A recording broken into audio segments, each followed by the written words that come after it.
اللہ تعالی کتاب الایمان بسم اللہ الرحمن الرحیم۔ امام بخاری رضی اللہ تعالیٰ عنہ ترقی کرتے ہوئے یہ فرماتے ہیں کہ ذات اقدس صلی اللہ علیہ وسلم سے تو محبت کرنا ہی ہے، جیسا کہ اس سے پہلے باب میں تم نے پڑھا، بلکہ یہ حب اور آگے چلتی ہے تو احبیت کا درجہ اختیار کرتی ہے۔ ثلاث من کن فیہ وجد حلاوت الایمان، تو اب آگے اور اس پر حلاوت ایمان، یعنی جب حب احبیت میں بدلتی ہے تو اس کو ایمانی لذت نصیب ہوتی ہے، اور ایمانی لذت کا مطلب کل آپ پڑھ چکے کہ استلذاذ بالطاعت، عبادت و اطاعت میں لذت آتی ہے۔ ایک لذت حسی ہوتی ہے، ایک لذت عقلی ہوتی ہے۔ لذت حسی تو ظاہری بات ہے، کھانے میں، پینے میں، یا کسی فاسق و فاجر محبت میں انسان کو جو لذت ہوتی ہے وہ حسی ہوتی ہے۔ ایک لذت عقلی ہوتی ہے۔ عقلی لذت کا معنی ہوتا ہے کہ انسان کے عقل جو ہے اس سلسلے میں تیار رہتی ہے، اسی کو کہا جاتا ہے استلذاذ بالطاعت، اور یہ حب سے بڑھ کر احبیت، اور احبیت پر حلاوت ایمان نصیب ہوتا ہے۔ کل میں نے اخیر میں کہا تھا کہ جب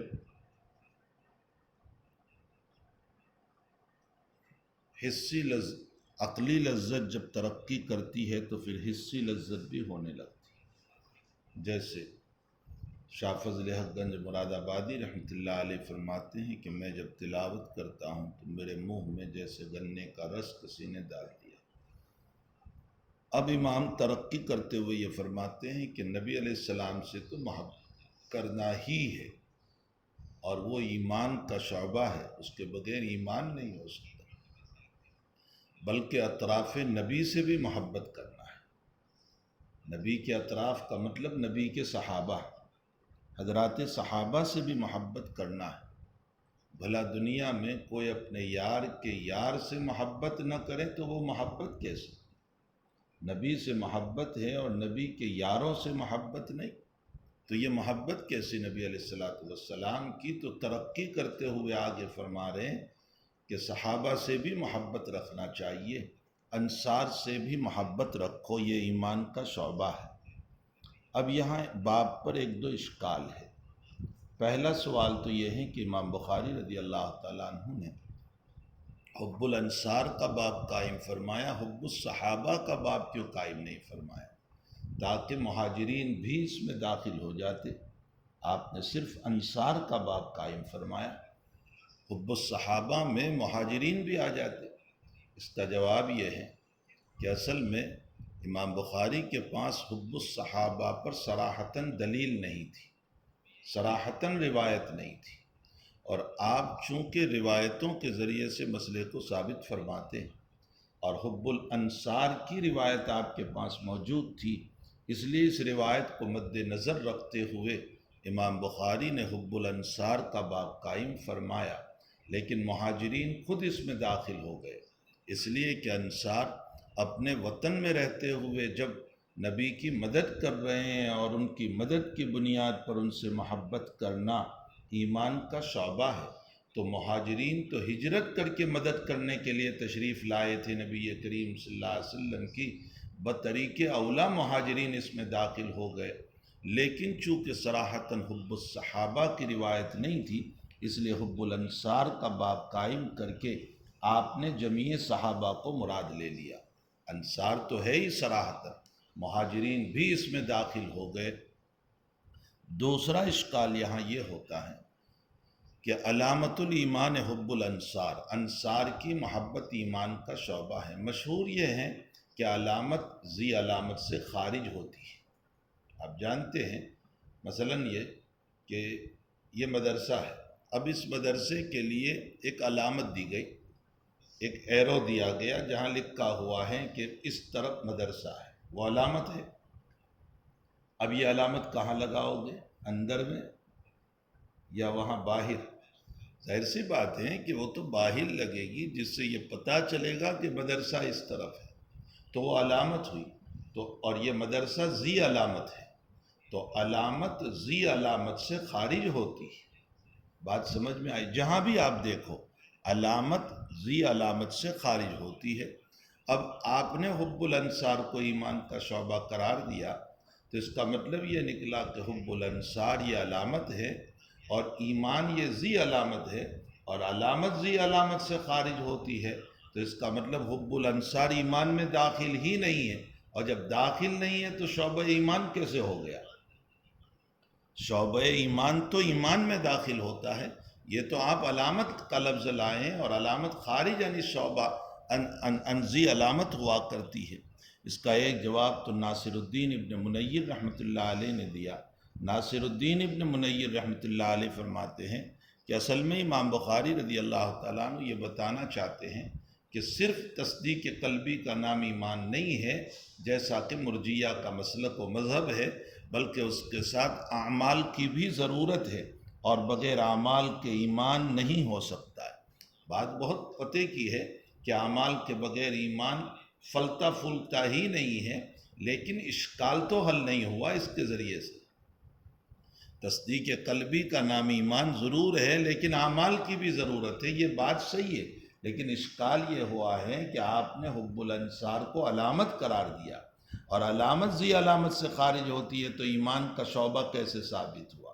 ہمارے حضرت قدس سرہ اس کا جواب دیتے ہیں کہ میرے نزدیک اصل یہ ہے کہ حب الانصار علامت بھی ہے اور داخل فی الایمان بھی ہے، اس میں دونوں شان ہے، علامت بھی ہے اور شعبہ ایمان بھی ہے۔ ایک چیز کبھی علامت بھی ہوتی ہے اور اس کے ساتھ ساتھ دخول بھی اس کا ہوا کرتا ہے۔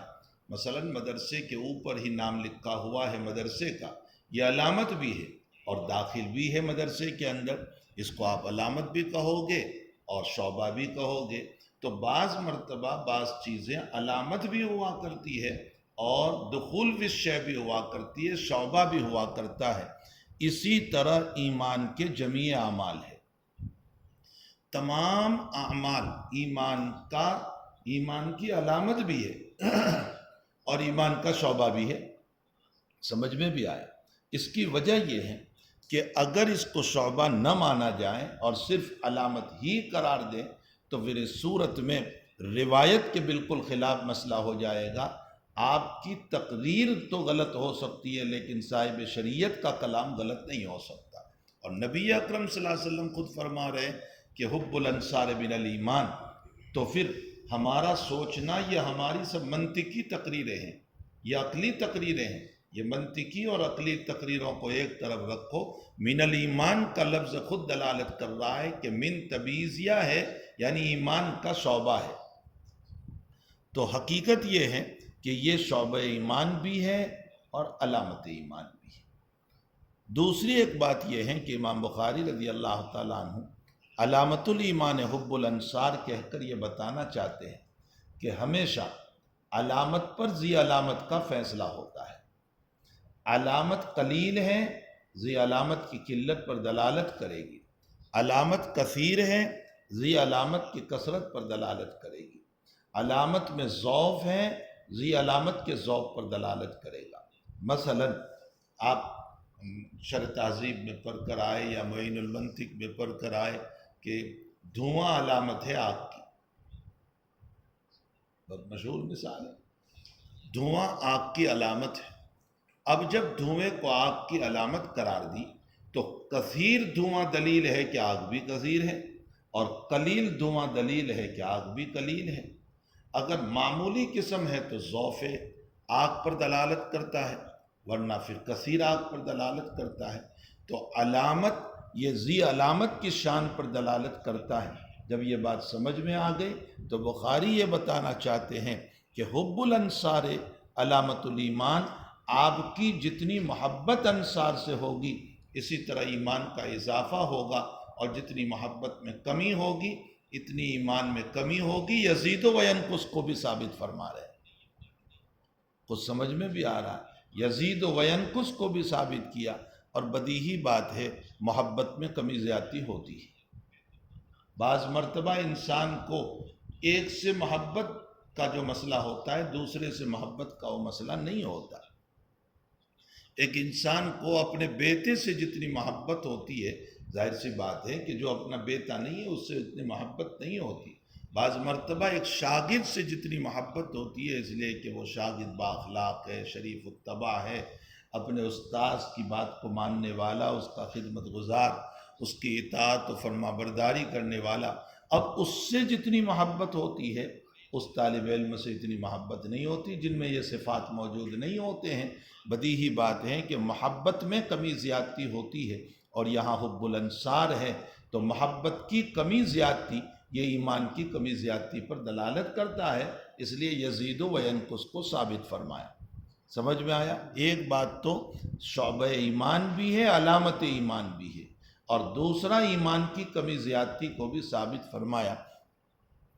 پھر اس کے بعد اچھا روایت پڑھیے، اس کے بعد کچھ باتیں آگے. جی وبه قال حدثنا ابو الوليد قال حدثنا شعبة قال اخبرني عبد الله قال اخبرني عبد الله بن عبد الله بن جبر قال سمعت انس بن مالك عن النبي صلى الله عليه وسلم قال آية الايمان حب الانصار وآية النفاق بغض الانصار. نبی اکرم صلی اللہ علیہ وسلم نے فرمایا آیت الایمان حب الانصار. حب الانصار یہ ایمان کی نشانی ہے، اور نفاق کی نشانی انصار سے بغض رکھنا ہے. جو آدمی انصار سے محبت رکھتا ہے گویا اس کا ایمان ہے، ایمان کا شعبہ ہے، اور جو ان سے بغض و نفرت دشمنی رکھتا ہے وہ نفاق کی نشانی. یاد رکھو، لیکن ان سے محبت رکھنا اور ان سے بغض رکھنا نسبت نصرت رسول کی بنیاد پر. سمجھ میں آئے؟ یعنی ہم کو ان سے محبت کرنا ہے اس بنیاد پر کہ انہوں نے نبی کریم صلی اللہ علیہ وسلم سے مدد فرمائی آپ کی، تو نصرت رسول کی بنیاد پر ان سے محبت رکھنا یہ ایمان کی نشانی ہے، اور نصرت رسول کی بنیاد پر ان سے بغض رکھنا یہ نفاق کی نشانی. اس لیے کہ ظاہر سی بات ہے، اگر ہم یہ سوچیں کہ کیوں مدد کی محمد کی، تو اس کا مطلب یہ نکلا کہ آپ چاہتے نہیں تھے کہ محمد صلی اللہ علیہ وسلم کی مدد ہو، اور جب آپ چاہتے نہیں تھے کہ محمد صلی اللہ علیہ وسلم کی مدد ہو تو اس صورت میں سیدھی نفرت آپ کو نبی کریم صلی اللہ علیہ وسلم سے ہو گئی. میں سیدھی سی مثال دوں، آپ کی کوئی مدد کر رہا ہے، اب میں یہ کہوں کیوں آپ نے اس کی مدد کی، اس کا مطلب یہ نکلا کہ میں آپ نہیں چاہتا ہوں کہ آپ کی کوئی مدد کرے. تو انصار سے محبت کرنا نصرت رسول کی بنیاد پر یہ ایمان کا شعبہ ہے، اور انصار سے بغض رکھنا نصرت رسول کی بنیاد پر یہ نفاق کا شعبہ ہے. جیسے حضرت علی رضی اللہ تعالی عنہ فرماتے ہیں قال النبی صلی اللہ تعالی علیہ وسلم فلق الحب وبری النسم والذی فلق الحب وبری النسم. فرمایا اس ذات کی قسم جو دانے کو پھاڑنے والا اور جو انسان کو وجود دینے والا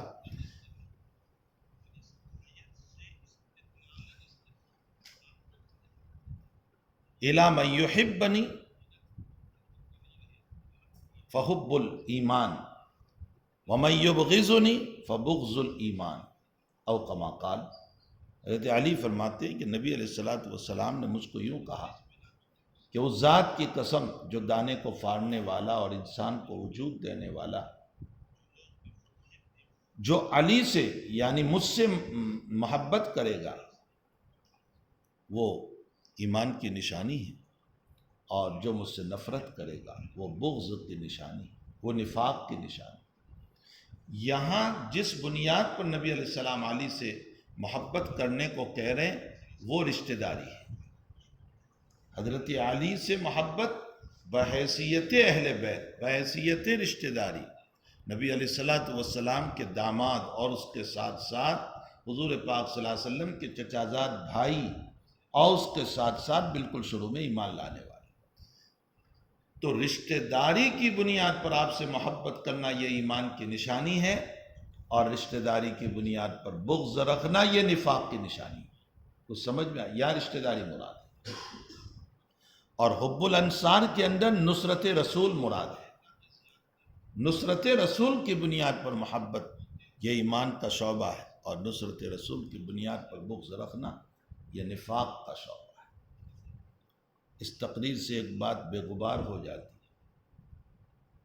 کہ اگر صحابہ کرام کے مشاجرات کو آپ پڑھیں اور وہاں کوئی مسئلہ پیش آئے تو پھر اس صورت میں وہاں جتنے مسائل ہوئے ہیں، چاہے حضرت علی رضی اللہ تعالیٰ عنہ اور حضرت معاویہ کے درمیان، اور حضرت عائشہ رضی اللہ تعالیٰ عنہ اور حضرت علی کے درمیان جو مشاجرات ہوئے، ان مشاجرات میں حب رسول اور بغض رسول، نصرت رسول اور عدم نصرت رسول کی بنیاد پر نہیں ہے، وہ اور مسائل تھے۔ وہ دم عثمان کا مطالبہ تھا، یہ مسئلہ نہیں ہے وہاں کہ حضرت معاویہ کو حضرت علی سے اس لیے مسئلہ ہو گیا کہ حضرت علی نے نبی کی مدد کیوں کی، یا حضرت علی کو حضرت معاویہ سے اس لیے مسئلہ ہوا کہ حضرت معاویہ رضی اللہ تعالیٰ عنہ نے مدد کی، یہ مسائل نہیں ہے وہاں۔ اس لیے وہاں ایمانی بحث کا یہ مسئلہ ہی نہیں آئے گا، وہ آپسی اختلافی اور اتحادی مسائل تھے، اور ان اتحادی مسائل کی بنیاد پر مسئلہ ہو گیا ہے، اس لیے وہ اس روایت میں داخل نہیں ہوگا، اور کوئی اس بنیاد پر کسی صحابی پر علیہ باللہ ثم علیہ باللہ نفاق کا حکم نہیں لگا سکتا۔ وہ سمجھ میں بھی آ رہا ہے۔ خلاصہ کلام یہ نکلا کہ یہاں جو حب الانصار کو ایمان کا شعبہ قرار دیا وہ نصرت نبوت کی بنیاد پر، اور بغض انصار کو نفاق کا شعبہ قرار دیا وہ بھی نصرت رسول کی بنیاد پر، کہ ہم اس لیے بغض رکھے کہ نبی کی مدد کیوں کی، یہ نفاق کی نشانی ہے۔ ہاں یہ ضرور ہے کہ حضرت معاویہ رضی اللہ تعالیٰ عنہ پر امارت کا اطلاق ہوتا ہے، خلافت کا اطلاق نہیں ہوتا، یہ دوسرا مسئلہ ہے۔ لیکن ان مشاجرات صحابہ میں علیہ باللہ ثم علیہ باللہ نصرت محمدی صلی اللہ علیہ وسلم کی بنیاد پر مسئلہ نہیں تھا، وہ اور مسائل تھے۔ سمجھ میں بھی آیا؟ اس لیے کوئی اس حدیث شریف کو مشاجرات صحابہ پر فٹ نہ کرے کہ ان کی آپس کی خانہ جنگی نصرت رسول کی بنیاد پر تھی۔ کوئی ایک لفظ بھی یہ ثابت نہیں کر سکتا ہے۔ ٹھیک ہے، حضرت معاویہ رضی اللہ تعالیٰ عنہ پر امارت کا اطلاق ہے، خلافت کا نہیں۔ خلافت ختم ہو جاتی ہے حضرت حسن رضی اللہ تعالیٰ عنہ کے 6 مہینے پر۔ خلفائے اربعہ ابو بکر، عمر، عثمان، علی، اہل سنت والجماعت کا راجح قول یہ ہے کہ جس ترتیب کے ساتھ خلافت ہے، فضائل بھی اسی ترتیب سے ہے۔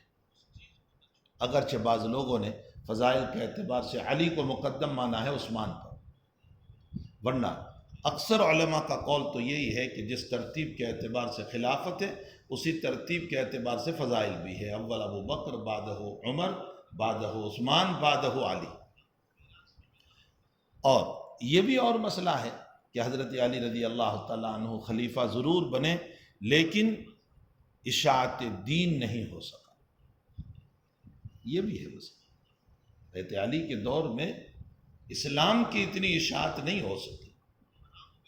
حضرت عمر رضی اللہ تعالیٰ عنہ نے جو کچھ کیا، حضرت عثمان نے اوائل میں جو کچھ کیا، پھر حضرت عثمان رضی اللہ تعالیٰ عنہ کے خلاف بلوائیوں کی جماعت، باغیوں کی جماعت، نتیجتاً عثمان شہید ہو گئے، اور حضرت علی کا پورا دور خانہ جنگی میں گزر گیا۔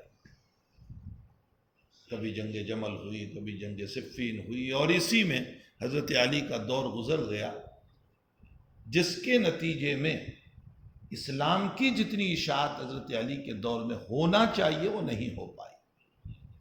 یہ مسئلہ اور ہے، یا آپ تاریخ پڑھو گے تو اس سے پتہ چلے گا۔ اور پھر حسن رضی اللہ تعالیٰ عنہ نے اپنے باپ علی رضی اللہ تعالیٰ عنہ کی جگہ پر امت نے آپ کو چن لیا، اور 6 مہینہ آپ کی خلافت رہی، لیکن چونکہ آپ کی طبیعت مصالحت پسند تھی، اس مصالحت پسندی کی بنیاد پر حضرت معاویہ رضی اللہ تعالیٰ عنہ نے آپ سے صلح کی، اور پیشکش معاویہ ہی نے فرمائی۔ مفسر روایت آپ جلد ثانی میں پڑھو گے بلکہ جلد اول میں کتاب المصالحت میں یہ روایت آئے گی کہ حضرت معاویہ نے بالکل سادہ کاغذ دستخط کے ساتھ بھیجا 2 آدمیوں کو لے کر، اور فرمایا حسن جتنے شرائط لکھنا چاہیں ہمیں منظور۔ اس موقع پر عمرو بن العاص رضی اللہ تعالیٰ عنہ نے، مغیرہ ابن شعبہ رضی اللہ تعالیٰ عنہ صحابہ رسول ہیں لیکن میدان سیاست کے بڑے کھلاڑی تھے، مطلب میدان سیاست میں بڑے ہونہار تھے۔ انہوں نے یہ بھی کہا کہ ہمارے پاس بڑا لشکر جرار ہے، مطلب یہ ہے کہ مصالحت کی شکل نہ لڑ لیں ہم۔ حضرت معاویہ رضی اللہ تعالیٰ عنہ کی زبان سے جملہ نکلا جو امام بخاری نے، مسلم نے نوٹ کیا۔ حضرت معاویہ رضی اللہ تعالیٰ عنہ نے فرمایا کہ اگر خانہ جنگی ہوئی اور جانبین سے بڑی فوج ہے، حسن کے پاس بھی ہے میرے پاس بھی ہے، آپس میں قتل ہوا، مدبھیر ہوئی، تو ان عورتوں کا ذمہ دار کون ہوگا؟ ان کی کفالت کون کرے گا؟ ان کے بچوں کی کفالت کون کرے گا؟ اور میں جب مرد ہی نہیں رہیں گے تو حکومت کس پر کروں گا؟ یہ حضرت معاویہ کا جواب تھا، اور اسی پر فرماتے ہیں راوی حدیث کہ معاویہ بڑے فہیم تھے۔ آپ نے مصالحت کی بنیاد، چاہے حضرت معاویہ رضی اللہ تعالیٰ عنہ کی یہ تھی کہ عمارت ایک کے ہاتھ میں رہے، لیکن یہ بھی تھا کہ مسلمانوں کے درمیان خانہ جنگی دور ہو، صرف عمارت نہیں، یہ بھی تھا۔ حضرت حسن رضی اللہ تعالیٰ عنہ نے کچھ شرائط رکھے کہ ان شرائط کے ساتھ میں تیار ہوں، اور وہ شرائط لکھ دیا اور معاویہ نے منظور بھی فرما دیا۔ اس میں ایک شرط یہ تھی کہ آپ کو اتنی رقم مجھے دینا ہوگا، ایک بڑی رقم کا مطالبہ کیا حضرت حسن رضی اللہ عنہ، اور معاویہ نے اس کو بھی منظور کیا۔ بہت اشکالات ہیں اس روایت پر، بہت مسائل ہیں۔ یہاں ایک اشکال یہ ہوتا ہے کہ حدیث شریف میں تو آیا، نبی علیہ السلام نے فرمایا کہ یہ میرا بیٹا 2 بڑی جماعتوں کے درمیان صلح کرائے گا، حضرت حسن۔ تو نبی علیہ السلام تو حسن سے متعلق کہہ کر گئے تھے کہ یہ صلح 2 جماعتوں کے درمیان، یہاں پیشکش معاویہ کی طرف سے ہو رہی ہے، تو پھر نبی علیہ السلام کا کلام مبارک جو حسن کی تعریف میں تھا وہ کہاں ثابت ہوا؟ اشکال سمجھ میں آئے؟ اس کا جواب یہ ہے کہ حضرت معاویہ نے حصول عمارت کے لیے پیشکش کی تھی، اور حضرت حسن نے خلافت کو چھوڑ کر مصالحت کی۔ تعریف چھوڑنے والے کی ہوتی ہے، لینے والے کی نہیں ہوتی۔ تو سمجھ میں آیا، حضرت حسن نے چھوڑ دیا۔ نبی علیہ السلام کی تعریف اور آپ کے کلمات اپنی جگہ بالکل صحیح ہے کہ مصالحت حضرت حسن کی طرف سے ہوئی، اس لیے کہ آپ نے حکومت کو چھوڑ دیا۔ پھر بڑا اشکال ہوتا ہے کہ یہ جو پیسے حضرت حسن نے مانگے وہ کس بنیاد پر؟ مصالحت پر مانگے؟ اس کا جواب یہ ہے کہ حضرت حسن کا لشکر تھا جس کو تیار کیا تھا معاویہ کے مقابلے میں، اور اب ان کو بٹھانا ہے کہ بھائی بس اب چھوڑ دو، ہم آگے نہیں بڑھیں گے۔ تو جب کسی کو بٹھانا ہو تو خاموش کرنے کے لیے کچھ دیا بھی جاتا ہے۔ یہ اس کے لیے، اپنی ذات کے لیے نہیں مانگا تھا، یہ اس لشکر کے لیے آپ نے مانگا۔ معاویہ نے کہاں سے دیا؟ اتنی بڑی رقم کہاں سے دی؟ بعض کہتے ہیں اپنے جیب سے، اتنی بڑی رقم جیب سے دی۔ راجح قول ابن حبان وغیرہ کا ہے کہ بیت المال سے دیا تھا۔ تو اب سوال ہوا کہ بیت المال سے اتنے زیادہ پیسے کیسے دے دیا آپ نے؟ اس کا جواب یہ ہے کہ مصالحت کے لیے آپ نے دیا۔ اسی لیے حافظ نے، عینی نے، اس روایت پر سبھی نے لکھا ہے کہ اگر مصالحت مابین المسلمین کے لیے بیت المال کی رقم استعمال کی جائے تو جائز ہے، تاکہ خون نہ بہے مسلمانوں کا، اور اس کے لیے رقومات کو استعمال کرنا جائز ہے۔ میں نے اسی حدیث شریف کی بنیاد پر بہت سے علماء کے سامنے یہ بات رکھی کہ اپنا بیت المال بناؤ، اس میں چاہے زکوٰۃ کی رقم ہو، دیگر رقومات ہو، تاکہ یہ جو آپسی اختلافات ہوتے ہیں لوگوں کے درمیان، کبھی پیسوں کے باب میں، کبھی طلاق کے باب میں، اور پھر بڑے بڑے مطالبات رکھے جاتے ہیں۔ آپ اس میں مصالحت کرا کر کے جتنے پیسے سامنے والا دے سکتا ہے وہ دیں، باقی بیت المال سے دیں، تو آپ کی یہ رقم حدیث کی روشنی میں مصالحت بین المسلمین میں استعمال ہوگی، اور یہ ثابت ہے۔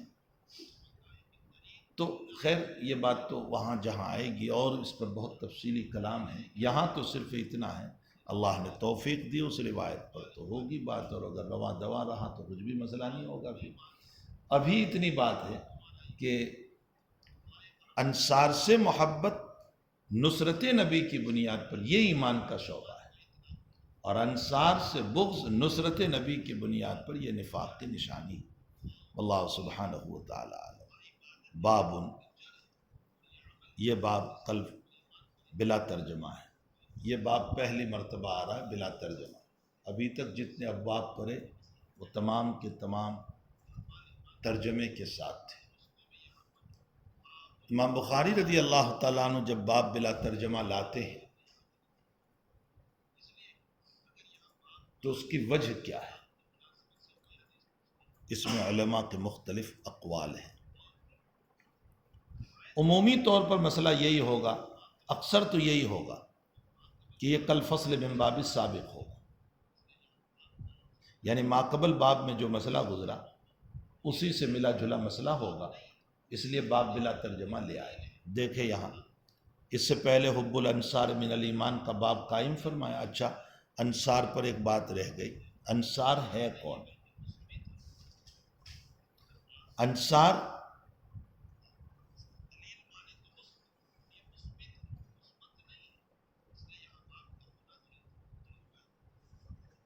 ناصر کی جمع ہے، جیسے اصحاب صاحب کی جمع ہے، یا انصار نصیر کی جمع ہے، جیسے اشراف شریف کی جمع ہے۔ تو یا تو بروزن شریف نصیر، یا بروزن صاحب ناصر۔ بنو قیلہ کے، یہ بنو قیلہ کو انصار کہا جاتا ہے۔ قیلہ ایک عورت تھی، اس کے دو بیٹے تھے، اوس اور خزرج۔ ان دو بیٹوں سے جو سلسلے چلے، جو خاندان بنے، ایک خزرجی ہوا ایک اوسی ہوا، یہی دو قبیلے والے جو مدینے میں آباد تھے نبی علیہ السلام پر ایمان لائے، حضرت کو مدینہ شریف کی دعوت دی، جیسا کہ اس باب کل فصل من باب السابق میں آ رہا ہے۔ حضرت کو مدینہ شریف کی دعوت دی، اور جب حضرت مدینہ شریف تشریف لائے تو انہی اوسی اور خزرجیوں نے نبی علیہ السلام کا تعاون فرمایا، نصرت فرمائی۔ اس بنیاد پر ان اوسی اور خزرجیوں کو حضور پاک صلی اللہ علیہ وسلم نے انصار کا لقب دیا، اور یہ ان کا نام ہی ہو گیا، صرف لقب نہیں رہا، یہ ان کا نام ہو گیا۔ قرآن کریم نے بھی ان کو اسی نام سے یاد کیا، لَقَدْ تَابَ اللَّهُ عَلَى النَّبِيِّ وَالْمُهَاجِرِينَ وَالْأَنصَارِ الَّذِينَ اتَّبَعُوهُ، والمہاجرین والانصار، قرآن نے بھی ان کو اسی لفظ سے یاد کیا۔ تو اب یہ لقب نہیں رہا، اب یہ ان کا نام ہو گیا۔ انصار جب بھی بولتے ہیں تو قبیلہ اوس اور قبیلہ خزرج کے مومنین و مسلمین، مومنات و مسلمات مراد ہے۔ امام بخاری رحمۃ اللہ علیہ یہ باب بلا ترجمہ لائے۔ اکثر تو ایسا ہوگا کہ کل فصل من باب السابق ہوگا، یعنی ماقبل میں جو مسئلہ ذکر ہوا اسی سے متعلقہ اگلے باب کا مسئلہ ہوگا۔ یہاں پر انصار کا اوپر بیان ہوا کہ انصار سے محبت ایمان کا شعبہ ہے، تو آخر انصار کی یہ فضیلت کیوں ہو گئی؟ کیا وجہ تھی کہ انصار کی اتنی بڑی فضیلت نبی کریم صلی اللہ علیہ وسلم نے بیان فرمائی؟ اس کا جواب اس حدیث شریف میں ملتا ہے کہ حضرات انصار ہی نے حضور کو دعوت دی اور آپ کے ہاتھ پر بیعت کی، اور آپ کو مدینہ شریف آنے کے بعد نصرت کا وعدہ کیا، یہ وہ بنیادی وجوہات ہے جس کی بنیاد پر ان کو انصار کہا گیا، اور اسی بنیاد پر ان سے محبت کو ایمان کا شعبہ قرار دیا گیا۔ کل فصل من باب السابق کا مطلب سمجھ میں آیا۔ نمبر 2، کبھی باب بلا ترجمہ ہوتا ہے تو وہاں شرح یہ تقریر کریں گے کہ امام بخاری رضی اللہ تعالیٰ عنہ نے یہاں بیاض چھوڑی تھی، یعنی باب کے بعد خالی جگہ چھوڑی تھی کہ موقع ملے گا میں کوئی ترجمہ لاؤں گا، لیکن آپ کو موقع نہیں ملا۔ جب کوئی جواب نہ چلے تو یہ جواب ہوگا، ورنہ امام بخاری نے 32 سے لے کر 56 تک پڑھایا، موقع ہی نہیں ملا۔ بار بار آپ کی نظر اس باب سے گزری۔ اللہ ہے کہ یہ کہا جا سکتا ہے کہ جب جب بھی اس باب پر پہنچے ہوں گے امام کے ذہن پر یہ ہوگا کہ پھر میں کوئی یہاں ترجمہ منعقد کروں گا، اور جو انسان کام میں مشغول رہتا ہے کبھی پھر بعد میں اس کو یاد نہیں رہتا اور وہ باب اسی طرح نکل جاتا ہے، یہ ہو سکتا ہے۔ نمبر 3، کبھی اس طرح کے ابواب پر گفتگو یہ ہوگی کہ ماقبل باب میں جو روایت گزری ہے اگلے باب سے امام بخاری اس کا تتمہ کریں گے۔ روایت کے 2 ٹکڑے ہوں گے، ماقبل باب میں ایک استدلال ہوا، اگلے باب میں اسی روایت کا تتمہ فرمائیں گے، تو باب بلا ترجمہ لے آئیں گے۔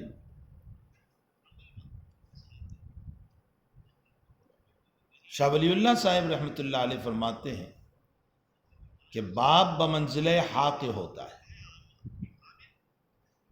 بمنزلہ ہا کا مطلب تحویل، ای انتقال من باب الی باب آخر۔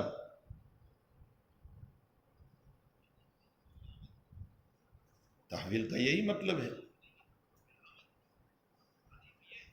لیکن بھائی شاہ ولی اللہ صاحب رحمۃ اللہ علیہ کی یہ بات ضابطہ نہیں بن سکتی، اس لیے کہ پوری بخاری میں ایک ہی باب ہے، کتاب و بدء الخلق، وہاں اس طرح باب بلا ترجمہ آتا ہے اور اس طرح تقریر کی جاتی ہے، لیکن اس پر بھی دوسری تقریریں ممکن ہے۔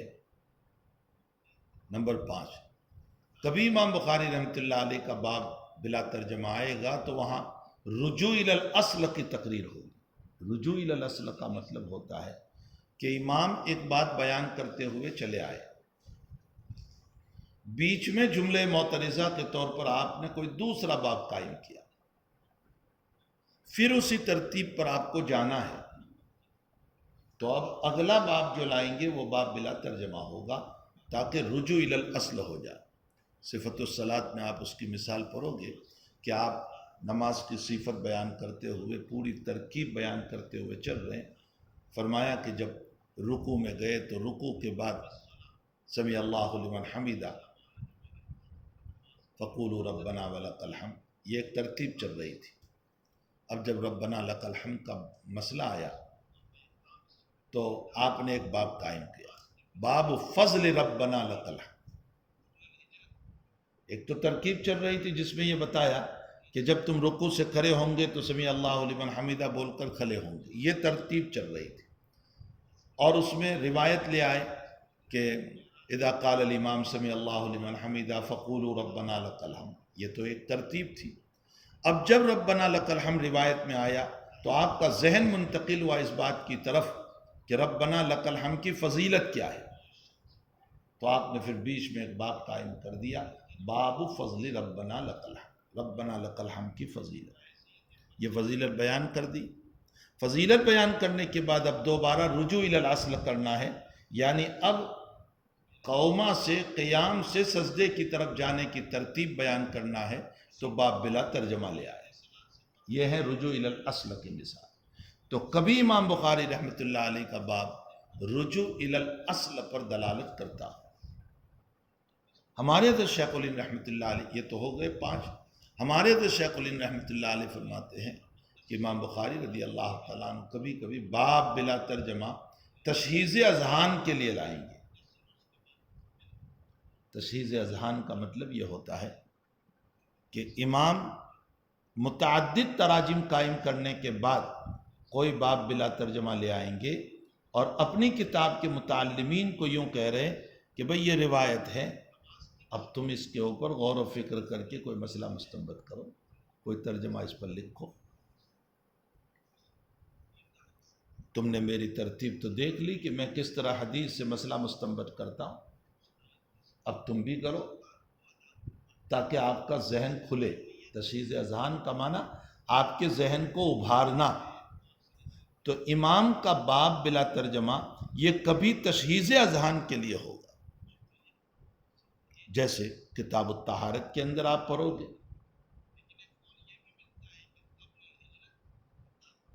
شیخ الہند رحمۃ اللہ علیہ فرماتے ہیں کہ کبھی ایسا بھی ہوگا کہ جو حدیث شریف امام بخاری پیش کر رہے ہیں اس باب میں، یہ حدیث شریف کثیر الفوائد ہے۔ اب اگر امام کو ایک باب قائم کر لیں، کوئی ایک ترجمہ قائم کر لے، تو وہ ایک ہی مطلب ہوگا پھر تو،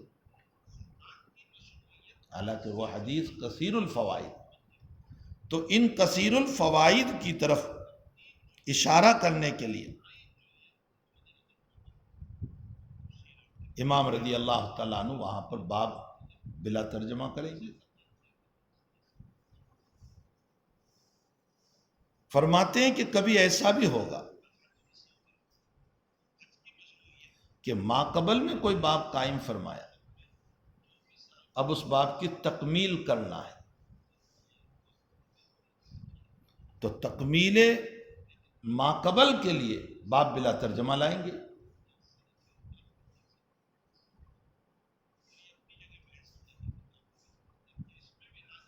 اور کبھی باب بلا ترجمہ پر یہ تقریر بھی ہوگی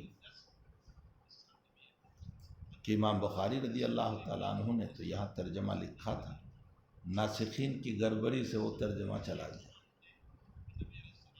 حافظ صاحب فرماتے ہیں جب کوئی جواب نہ بن پڑے تو یہ جواب ہوگا،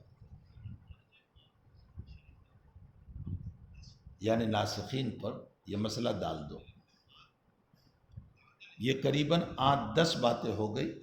جیسے جیسے امام بخاری کے ابواب بلا ترجمہ آتے رہیں گے ہم اس پر بتاتے رہیں گے کہ یہاں باب بلا ترجمہ کیوں لائے۔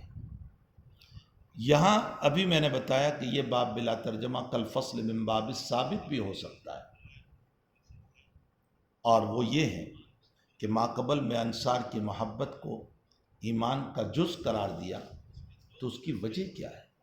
فرمایا اس کی وجہ یہ ہے کہ ان انصاریوں نے نبی علیہ السلام سے بیعت فرمائی، اور بیعت فرمانے کے بعد حضرت کو مدینہ شریف کی دعوت دی، اور جب حضرت مدینہ تشریف لائے تو آپ کی نصرت و تعاون فرمایا۔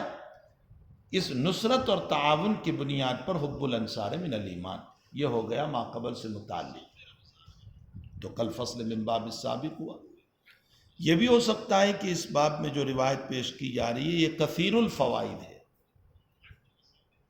ایک فائدہ تو یہ ہے کہ اس روایت کے اندر بیعت کا ذکر ہے، معلوم ہوتا ہے کہ بیعت علی الاعمال الصالحہ جائز ہے۔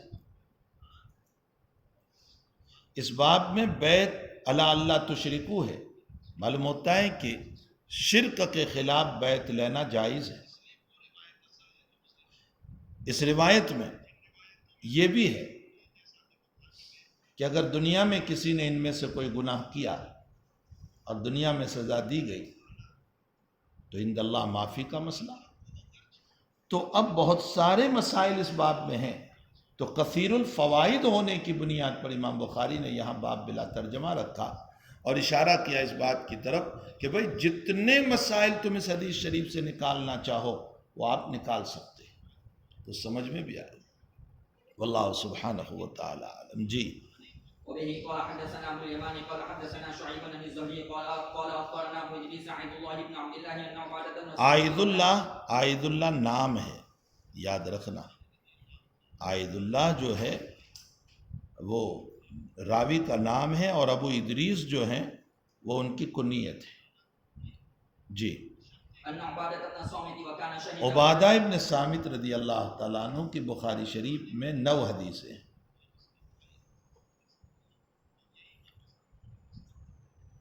بلکہ یوں کہیے کہ عبادہ ابن صامت رضی اللہ تعالیٰ عنہ کی کل 9 حدیثیں۔ اور یہ جو روایت ما فی الباب پیش کی جا رہی ہے، امام بخاری اس روایت کو پوری بخاری شریف میں 10 مرتبہ لائے ہیں۔ یہ انصاری صحابہ ہے، صحابہ میں سے، اور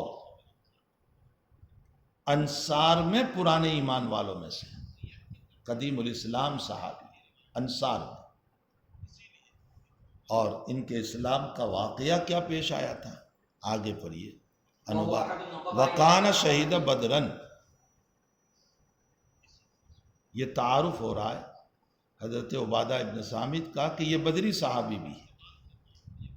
یہ جگہ جگہ آپ پڑھو گے بدری صحابہ کے باب میں آئے گا وکان شہید بدر۔ بدر سن ہجری 2 میں ہوا، جو اسلام کا معرکہ اول تھا اور جس میں اسلام کو کامیابی ملی، اور اس میں شریک ہونے والوں کی بڑی فضیلت، حتیٰ کہ حق تعالی جل شانہ کی طرف سے شرکائے بدر کو کہا گیا اعملوا ما شئتم قد غفرت لکم، تم سے کوئی بھی قصور ہوگا ہم تمہیں معاف کر دیں گے۔ معافی کی شکل کیا ہوگی وہ جب روایت آئے گی وہاں اس کی تشریح آئے گی کہ معافی کی شکل کیا ہوگی، لیکن بہرحال اہل بدر کو اور شرکائے بدر کو اللہ تعالیٰ نے فرمایا اعملوا ما شئتم قد غفرت لکم، تم سے جو بھی قصور ہوگا ہم تمہیں معاف کر دیں گے۔ یہ بدریین کی فضیلت ہے۔ اس پر بعض لوگوں نے یہ تقریر کر دی کہ اہل بدر سے بعد میں کوئی گناہ ہی نہیں ہوگا، یہ غلط تقریر ہے، گناہ کا صدور ہوا ہے۔ مثلا موٹی سی مثال میں دوں، حضرت مصطح ابن اساسہ رضی اللہ تعالیٰ عنہ بدری صحابی ہے، اور حضرت عائشہ رضی اللہ تعالیٰ عنہ کے متعلق جو مسئلہ پیش آیا تھا اس میں آپ غلط فہمی کی بنیاد پر الزام میں آپ بھی شریک ہو گئے تھے۔ دیکھیے بدری صحابی اور آپ سے قصور ثابت ہوا۔ خود بخاری شریف میں حضرت عمر رضی اللہ تعالیٰ عنہ کے بہنوئی کی روایت آئے گی کہ وہ بدری صحابی ہے اور شراب پی انہوں نے۔ تو ایسی بہت ساری روایات ہیں، اس لیے اہل بدر سے کوئی گناہ ہی نہ ہو یہ غلط تقریر ہے۔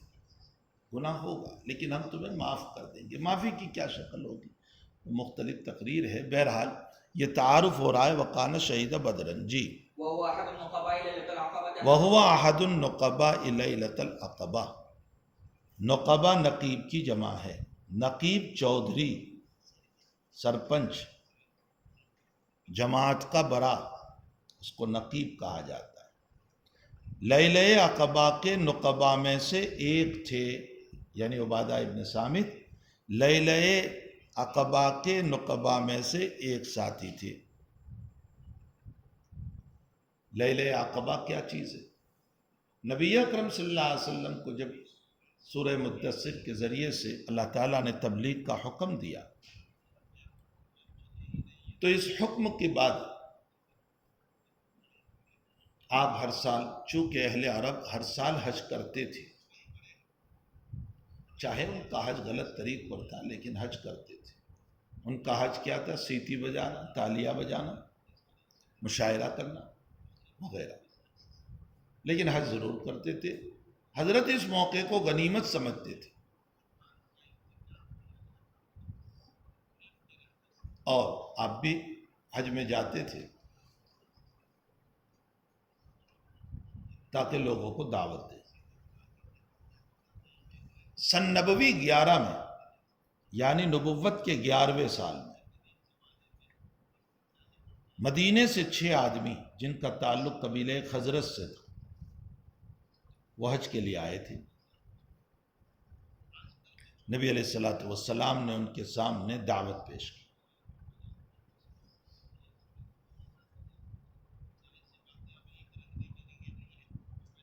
جمرہ عقبہ جو ہے جہاں پر کنکر مارے جاتے ہیں اس سے پیچھے ایک گھاٹی میں، آج بھی ہے وہاں ایک مسجد چھوٹی سی بنی ہوئی ہے بطور یاد کی، اس گھاٹی کے اندر نبی علیہ الصلوۃ والسلام نے ان 6 آدمیوں کو دعوت پیش کی۔ انہوں نے اسلام قبول کر لیا، اور اسلام کو قبول کرنے کی وجہ یہ تھی کہ یہ لوگ مدینہ شریف میں یہودیوں کی زبان سے بہت تعریف سنتے رہتے تھے نبی آخر الزمان. تو ان لوگوں کے دل میں یہ بات آئی کہ یہودی لوگ کہیں ایمان لا کر کے ہمارے اوپر آگے نہ بڑھ جائیں، اس سے پہلے ہمیں ایمان لے آئے. تو یہ 6 آدمی ایمان لے آئے. اب یہ 6 جب مدینے گئے تو انصاریوں کے گھر میں، یعنی اوس اور خزرج کے گھر میں اسلام کا بڑا چرچا ہوا. نبی آخر الزمان صلی اللہ علیہ وسلم کی باتیں چلی. اگلے سال سن نبوی 12 میں 12 افراد گئے.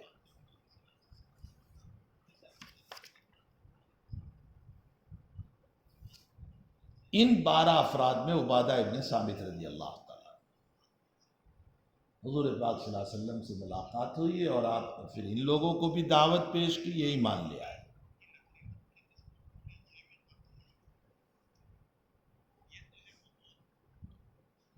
اس کے بعد سن نبوی 13 میں مدینے سے اوسی اور خزرجی ملا کر 70 آدمی گئے. پھر اس گھاٹی میں ملنا ہوا، حضرت نے ان کو دعوت پیش کی، انہوں نے ایمان قبول کر لیا.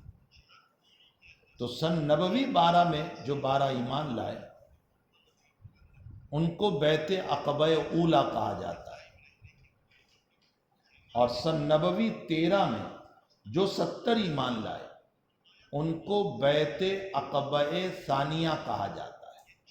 سمجھ میں آیا؟ ویسے تو یہ بیعت عقبہ ثالثہ ہوا، اس لیے کہ 11 میں 6 پھر 12 پھر 70، تو بیعت عقبہ اولیٰ ثانیہ و ثالثہ.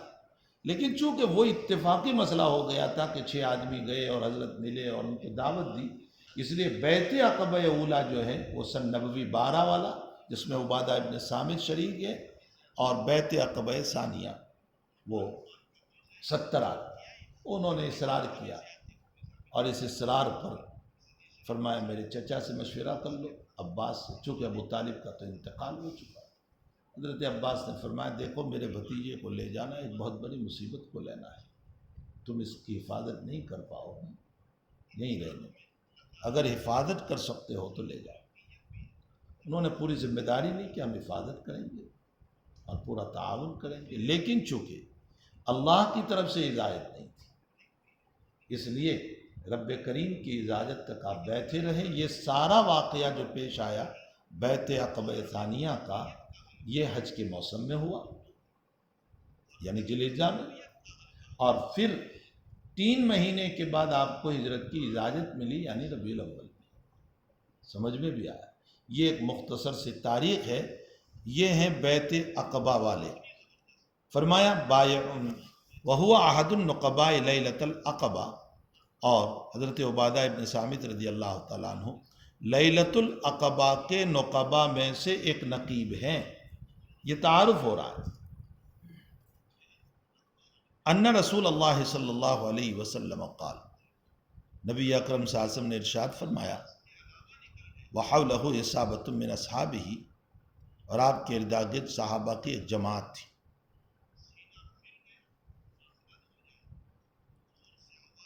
بایعونی، بیعت کرو مجھ سے اس بات پر کہ تم اللہ کے ساتھ کسی کو شریک نہیں کرو گے، چوری نہیں کرو گے، زنا نہیں کرو گے، تمہاری اولاد کو قتل نہیں کرو گے، اور تم کسی پر بہتان نہیں لگاؤ گے جو تمہارے ہاتھ اور پاؤں نے گھڑ لیا ہو.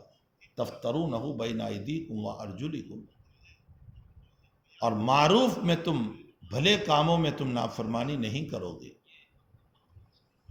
آیا یہ بیعت کے جو کلمات ہیں یہ بیعت عقبہ ہی ہے یا اور کوئی بیعت ہے؟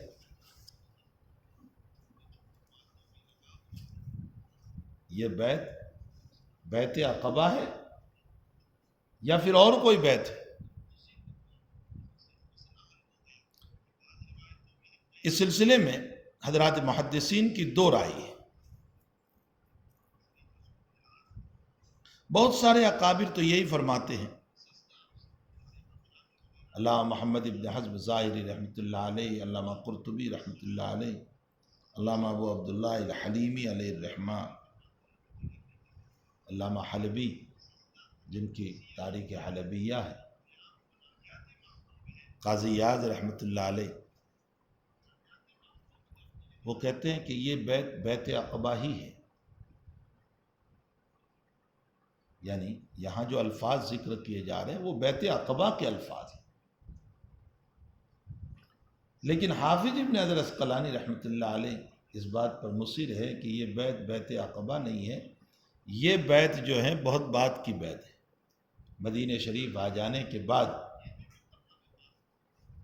ایک مدت کے بعد نبی علیہ الصلوۃ والسلام نے اپنے صحابہ سے پھر بیعت لی تھی، یہ بیعت اس وقت تک تھی، بیعت عقبہ کی نہیں۔ اور اس سلسلے میں حافظ صاحب رحمۃ اللہ علیہ نے بہت سارے دلائل پیش کیے ہیں، میں ان سارے دلائل کو تو یہاں پیش نہیں کرتا، فتح الباری دیکھ لیتا، میں 2-3 موٹے ان کے دلائل کو پیش کر دوں۔ پہلی دلیل تو وہ یہ دے رہے کہ یہاں روایت میں آیا وَحَوْلَهُ عِصَابَةٌ، آپ کے اردگرد صحابہ کی ایک جماعت تھی، اور اصابہ کا اطلاق 10 سے لے کر 40 تک پر بولا جاتا ہے، اور بعض روایتوں میں یہاں رہتن کا لفظ بھی آیا، اور رہتن کا اطلاق 9 پر ہوتا ہے، اس کا مطلب مختصر سی جماعت تھی۔ نہیں، یہ دلیل تو ان لوگوں کی ہے جو یہ کہتے ہیں کہ یہ بیت عقبہ ہے، اس لیے کہ اصابہ کا لفظ آیا، اور اصابہ کا لفظ 10 سے 40 تک پر بولا جاتا ہے، اور بعض روایتوں میں رہتن کا لفظ آیا جو 9 پر بولا جاتا ہے، معلوم ہوتا ہے مختصر جماعت تھی، اور مختصر جماعت بیت عقبہ ہی میں ہو سکتی ہے۔ اگر یہ بہت تاخیر والی مدینے پہنچنے کے بعد کی بیعت ہوتی تو اس میں تو بڑی جماعت ہوتی، صحابہ کرام وہاں تو بے شمار تھے، پھر یہاں اصابہ کا لفظ کیوں آتا؟ سمجھ میں؟ یہ ان لوگوں کی دلیل ہے جو قرطبی، حلبی، حلیمی، قاضی یاز وغیرہ کہتے ہیں کہ یہ بیت عقبہ ہی ہے۔ حافظ صاحب رحمۃ اللہ علیہ نے ایک دلیل یہ پیش کی کہ دیکھیے کتاب الحدود میں یہ روایت آ رہی ہے، وہاں ان الفاظ کے بعد نبی اکرم صلی اللہ علیہ وسلم نے سورہ ممتحنہ کی آیت بھی پڑھی تھی، وقرأ الآیہ، جو بیعت کے سلسلے میں ہے، لا تشرکوا ولا تزنوا وغیرہ، وہ آیت بھی پڑھی تھی۔ اور سورہ ممتحنہ کا نزول بالاتفاق مدینۃ المنورہ میں ہے، اس کا مطلب اس بیعت کا تعلق بھی مدینۃ المنورہ سے۔ دلیل سمجھ میں آئی؟ یہ پہلی دلیل۔ حافظ صاحب دوسری دلیل یہ پیش کرتے ہیں کہ مسند احمد میں بیت عقبہ کے الفاظ اور ہیں، اس روایت کے راوی حضرت جابر رضی اللہ تعالیٰ عنہ ہے۔ حضرت جابر رضی اللہ تعالیٰ عنہ فرماتے ہیں کہ بایعنا رسول اللہ صلی اللہ علیہ وسلم علی السمع والطاعت فی النشاط والقصد وعلی النفقۃ فی الیسر والعسر وعلی الامر بالمعروف والنہی عن المنکر وعلی الا نقول علی اللہ تبارک و تعالی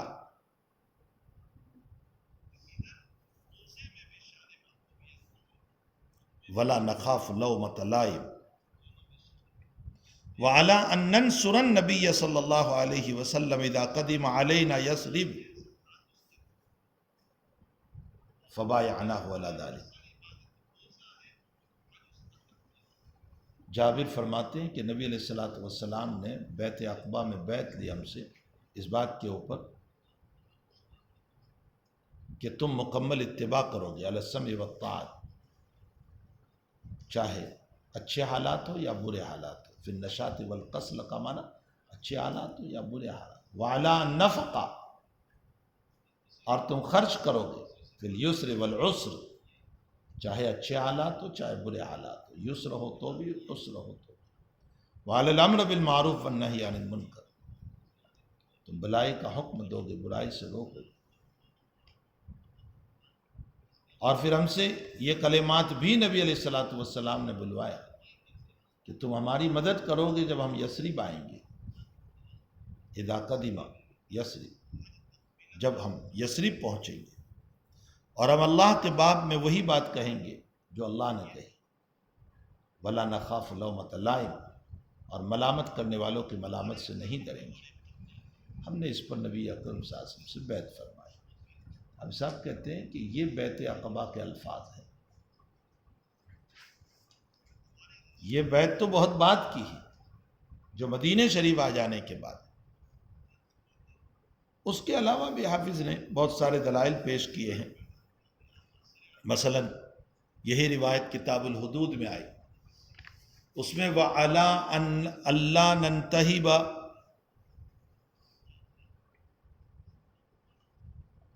اور انتحاب غنائم کے ساتھ تعلق رکھتے ہیں، لوٹ مار نہیں کریں گے۔ اور انتحاب غنائم کا مطلب یہ ہے کہ مال غنیمت میں لوٹ مار نہیں کریں گے، اور مال غنیمت کا تعلق جو ہے وہ جہاد سے، اور جہاد کی مشروعیت مدینے میں ہے، یہ بھی دلیل پیش کی۔ یہ متعدد دلائل کی بنیاد پر حضرت عابد صاحب رحمۃ اللہ علیہ کی رائے یہ ہے کہ اس روایت کا تعلق جو ہے وہ بہت بعد کا ہے، یہ بیعت عقبہ کی بیعت نہیں ہے۔ لیکن بہت سارے اکابر جن کا میں نے تذکرہ کیا فرماتے ہیں کہ یہ بیعت عقبہ ہی کی ہے۔ ہمارے علامہ عینی رحمۃ اللہ علیہ نے بھی اپنی یہی رائے بتائی ہے کہ یہ بیعت عقبہ کی۔ اب آپ کہو گے کہ اس سے فائدہ کیا ہوا؟ کوئی کہہ رہا ہے کہ یہ بیعت عقبہ کی ہے، اور کوئی کہہ رہا ہے کہ یہ بیعت عقبہ کی نہیں ہے بلکہ بہت بعد کی ہے۔ اس بحث سے فائدہ کیا ہوا؟ اس کا فائدہ آگے چل کر میں تمہیں بتاؤں گا کہ اس بحث کا کیا فائدہ اور نتیجہ نکلتا ہے۔ وَهُوَ أَحَدُ النَّقَبَاءِ لَيْلَةَ الْعَقَبَةِ أَنَّ رسول اللہ صلی اللہ علیہ وسلم، رسول اللہ صلی اللہ علیہ وسلم نے ارشاد فرمایا، وَحَوْلَهُ عِصَابَةٌ مِّنْ أَصْحَابِهِ، اور آپ کے ارداگرد صحابہ کے ایک جماعت ہے، بایعونی، مجھ سے بیعت کرو، الا اللہ تشرکوا باللہ شیئا، کہ تم اللہ کے ساتھ شریک نہیں کرو گے کسی بھی چیز کو۔ ایک ہوتی ہے شرک فی الذات، ایک ہوتی ہے شرک فی العبادت۔ شرک فی الذات کا مطلب یہ ہوتا ہے کہ ذات میں کسی کو شریک کرنا، مثلا حق تعالیٰ کی ذات کے ساتھ ساتھ کسی اور کو بھی معبود ماننا، یہ شرک فی ذات ہے۔ اور شرک فی صفت کا مطلب ہوتا ہے اللہ کو بھی رزاق ماننا، کسی اور کو بھی رزاق ماننا، اللہ کو بھی شافی ماننا، کسی اور کو بھی شافی ماننا، حق تعالیٰ کو بھی اولاد دینے والا ماننا، کسی اور کو بھی اولاد دینے والا ماننا۔ ہمارے وہاں دونوں طرح کے لوگ ہیں، شرک فی ذات کرنے والے بھی ہیں، شرک فی صفات کرنے والے بھی ہیں۔ اللہ کی ذات کے ساتھ اوروں کو ذات میں بھی شریک کرتے ہیں، اور اللہ کے ساتھ صفت میں دوسروں کو شریک کرتے ہیں۔ تو الا اللہ تشرکو کے اندر شرک فی ذات کی بھی نفی، شرک فی صفات کی بھی نفی، حتیٰ کہ شرک کسی طرح کا نہیں ہونا چاہیے۔ یہ تمام باتیں الا اللہ تشرکو میں داخل ہیں۔ بعضوں نے اس سے شرک اصغر مراد لیا، الا اللہ تشرکو بی شیئا، اللہ تعالیٰ کے ساتھ شرک نہیں کرو گے، یعنی شرک فی العبادت نہیں کرو گے۔ عبادت میں شرک، عبادت میں شرک کا کیا مطلب ہے؟ نماز پڑھ رہے ہیں، حاجی صاحب کو دکھانا مقصود ہے، کسی کو دکھانا مقصود ہے، اور اسی کو تو ریا کہتے ہیں نا، اسی کو شرک اصغر کہتے ہیں۔ تو مطلب الا اللہ تشرکو کا معنی ہوتا ہے شرک اصغر نہیں کریں گے۔ یہ کس نے کہا؟ علامہ طیبی رحمۃ اللہ علیہ، شرح مشکات میں جہاں یہ روایت آئی ہے وہاں فرماتے ہیں کہ یہاں شرک اصغر مراد ہے۔ لیکن بھائی جب شرک اکبر مراد لے سکتے ہیں تو شرک اصغر کو مراد لینے کی ضرورت کیا ہے؟ اصل میں علامہ طیبی رحمۃ اللہ علیہ نے شرک اصغر اس لیے مراد لیا کہ ایک اشکال ہوتا ہے، وہ آگے چل کر کے میں اشکال بتاؤں گا۔ اس اشکال سے بچنے کے لیے آپ نے شرک اصغر مراد لے لیا۔ چلیے یہیں سمجھ لیجیے وہ اشکال کیا ہوتا ہے۔ الا اللہ تشرکوا باللہ شیئا، اللہ کے ساتھ تم کسی کو شریک نہیں کرو گے۔ آگے روایت میں آ رہا ہے وَمَنْ أَصَابَ مِنْ ذَلِكَ شَيْئًا فَعُوقِبَ فِي الدُّنْيَا، جس نے ان گناہوں میں سے کوئی گناہ کیا اور دنیا میں اس کو سزا دے دی گئی، فَعُوقِبَ فِي الدُّنْيَا فَهُوَ كَفَّارَةٌ لَهُ، وہ اس کے لیے کیا بن جاتا ہے؟ کفارہ۔ ارے آگے اسی حدیث شریف میں ہے، اسی لیے میں نے کہا تھا آگے میں بیان کروں گا، لیکن یہی سن لیں۔ اب یہاں ایک سوال ہوا کہ یہ جتنے گناہ ابھی بیان کیے گئے، اللہ تشرکوا باللہ شیئا ولا تزنوا ولا تسرقوا ولا تقتلوا اولادکم ولا تأتوا ببہتان تفترونہ بین ایدیکم،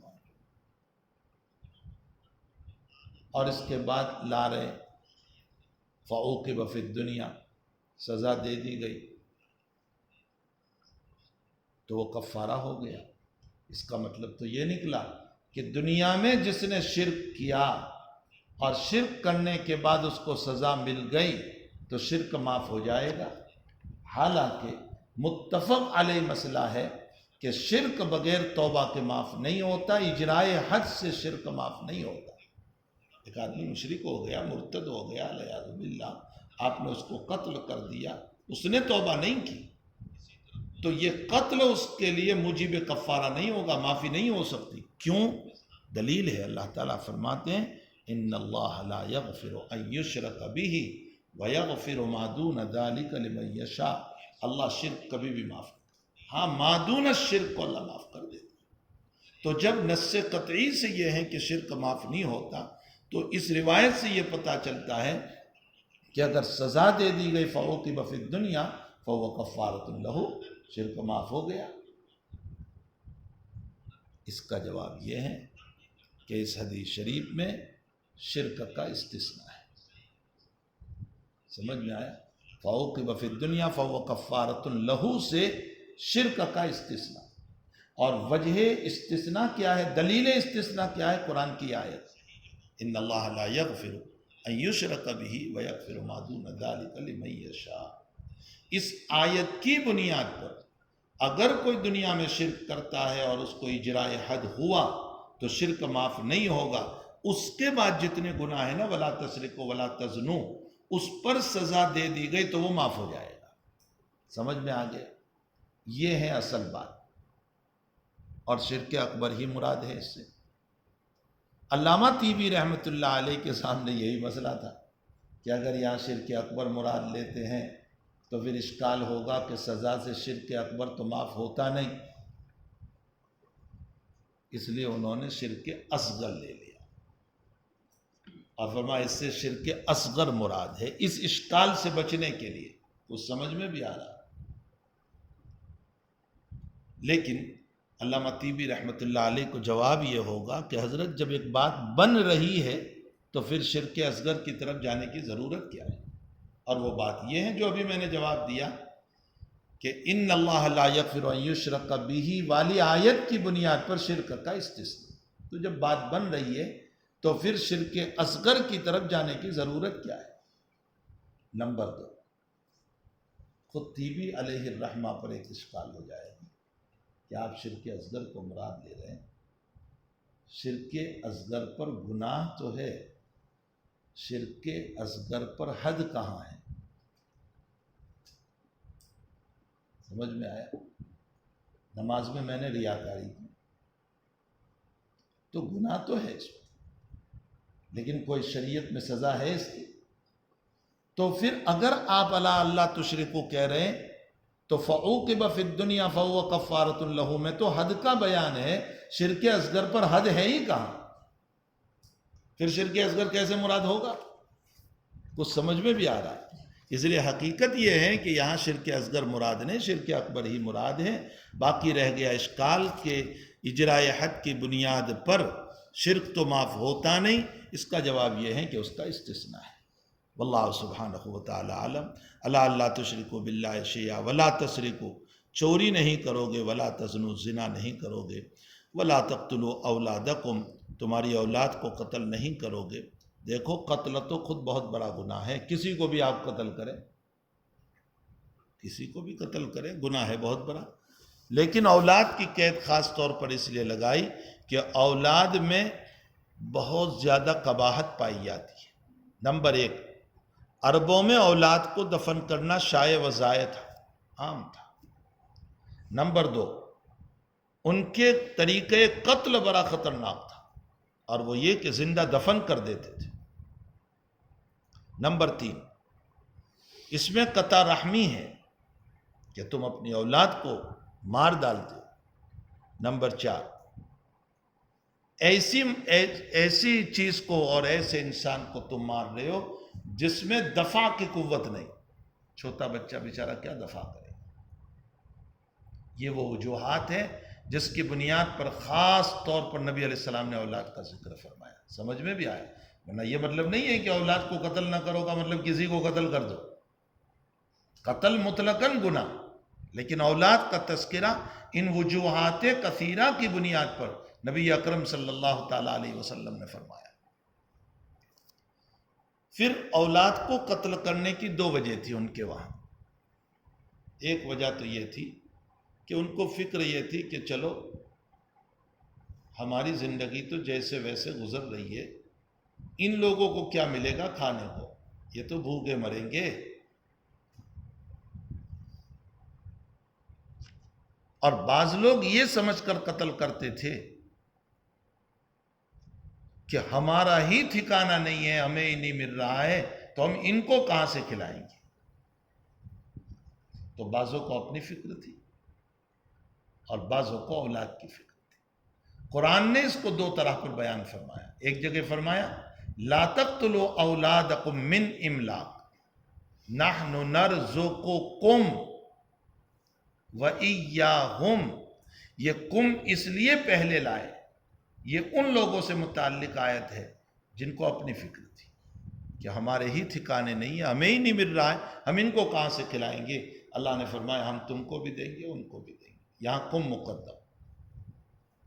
دوسری جگہ اللہ فرماتے ہیں لا تقتلوا اولادکم خشیۃ املاق نحن نرزقہم وإیاکم، یہ ان لوگوں سے متعلق ہے جو اولاد کے خوف سے قتل کرتے تھے کہ ہماری زندگی تو جیسے ویسے گزر رہی ہے، بھلا یہ لوگ کیسے زندگی گزاریں گے۔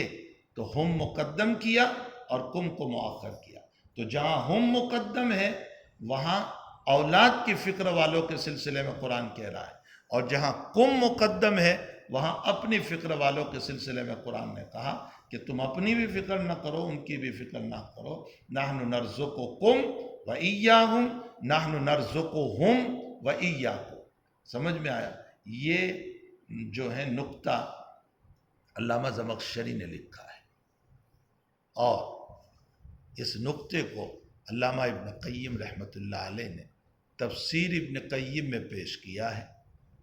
اگر اس طرح کی باتیں قرآن کریم کی سمجھنا ہو تو اس صورت میں ہم کو جو ہے مطالعہ کرنا چاہیے علامہ ابن قیم کی کتاب اور اسی طرح زمخشری کی الکتاب کا، جس میں نحویوں نے جتنا قرآن کو کھولا اتنا کسی نے نہیں کھولا۔ سمجھ میں بھی آیا؟ نحویوں نے قرآن کریم کو جتنا کھولا اتنا کسی نے نہیں کھولا ہے۔ بعد کے سارے مفسرین نے جو نکات پیش کیے ہیں نا، وہ سب ان نحویوں ہی کے ہیں جو انہوں نے پیش کیے تھے۔ وَلَا تَقْتُلُوا أَوْلَادَكُمْ وَلَا تَأْتُوا بِبُهْتَانٍ تَفْتَرُونَهُ بَيْنَ أَيْدِيكُمْ وَأَرْجُلِكُمْ، اور تم کسی پر الزام نہیں رکھو گے، بہتان نہیں باندھو گے جس کو تمہارے ہاتھ پاؤں نے گھڑ لیا ہے۔ بہتان کو بہتان اس لیے کہتے ہیں کہ وہ سامنے والے کو مبہوت کر دیتا ہے۔ مبہوت کا معنی اس کو گھبرا دیتا ہے، بیچے اوہو میرے اوپر اتنا بڑا الزام آ گیا۔ مبہوت ہکا بکا ہو جاتا ہے، اچھا میرے اوپر اتنا بڑا الزام، مبہوت ہو گیا کہ نہیں۔ اس لیے بہتان کو بہتان کہا گیا۔ تمہارے ہاتھ پاؤں نے گھڑ لیا ہو، یا ایدیکم وارجلکم کا لفظ نبی اکرم صلی اللہ علیہ وسلم نے کیوں بولا؟ بعض اکابر تو فرماتے ہیں کہ ایدیکم وارجلکم، جیسے علامہ خطابی رحمۃ اللہ علیہ فرماتے ہیں کہ ہاتھ اور پاؤں بول کر ذات مراد لی، جس کو تمہاری ذاتوں نے گھڑ لیا۔ بعضوں نے کہا کہ ہاتھ اور پاؤں بول کر روبرو مراد لیا، یعنی جو تم نے سامنے الزام رکھا۔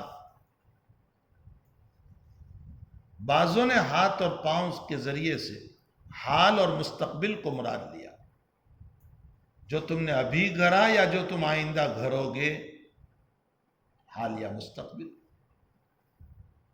بعضوں نے کہا کہ اس سے زنا مراد ہے، اور زنا کا تعلق شرمگاہ سے ہے، اور شرمگاہ ما بین الید والرجل ہے۔ تو تم زنا کے باب میں لوگوں پر جو الزام رکھتے ہو یہ نہ کرو۔ یہ مختلف وجوہات تھی، لیکن ان تمام باتوں میں سب سے راجح بات پہلی ہے جو علامہ خطابی رحمۃ اللہ علیہ نے بیان فرمائی کہ اس سے ذات مراد ہے۔ ہاتھ اور پاؤں بول کر انسان، مطلب یہ ہے کہ تم اپنی ذات سے کسی پر الزام نہ رکھو۔ وَلَا تَأْتُوا بِبُهْتَانٍ تَفْتَرُونَهُ بَيْنَ أَيْدِيكُمْ وَأَرْجُلِكُمْ وَلَا تَعْصَوْا فِي مَعْرُوفٍ، اور تم نافرمانی نہ کرو معروف میں۔ ظاہر سی بات ہے، معروف میں تو کیا نافرمانی ہوگی، یعنی اچھے کام کا حکم دیا جائے تو تم نافرمانی نہ کرنا۔